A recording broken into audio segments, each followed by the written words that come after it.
തെസ്സലോനിയർക്കെഴുതിയ 1-ാം ലേഖനം 4-ാം അധ്യായം 18-ാമത്തെ വാക്യം. ഈ വചനങ്ങളെ കൊണ്ട് അന്യോന്യം ആശ്വസിപ്പിച്ചുകൊള്ളുവിൻ.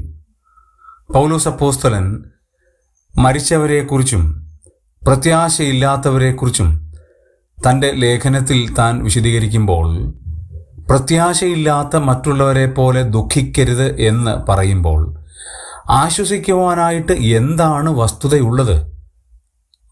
മനുഷ്യർക്ക് ആശ്വാസം നൽകുവാൻ കഴിയുമോ? ദൈവത്തിൻ്റെ ആത്മാവ് വ്യക്തമായി പങ്കുവെക്കുന്ന കാര്യം, ഈ വചനങ്ങളെ കൊണ്ട് അന്യോന്യം ആശ്വസിപ്പിച്ചുകൊള്ളുവിൻ.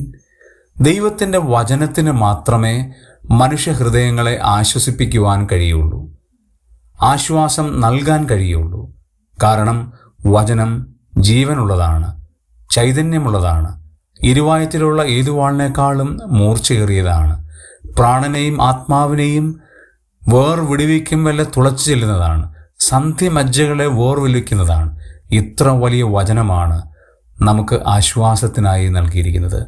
ആ വചനത്തിൻ്റെ ആധികാരികത എന്ന് പറയുന്നത് യഹോവയുടെ വചനമാണ്. അത് നൽകിയത് യഹോവയാണ്, കൂട്ടിച്ചേർത്തത് യഹോവയുടെ ആത്മാവാണ്. അങ്ങനെയുള്ള ഈ വചനം നമുക്ക് ആശ്വാസത്തിൻ്റെ അടിസ്ഥാനമാണ്. നമുക്ക് ഈ വചനങ്ങളെ കൊണ്ട് അന്യോന്യം ആശ്വസിക്കാം.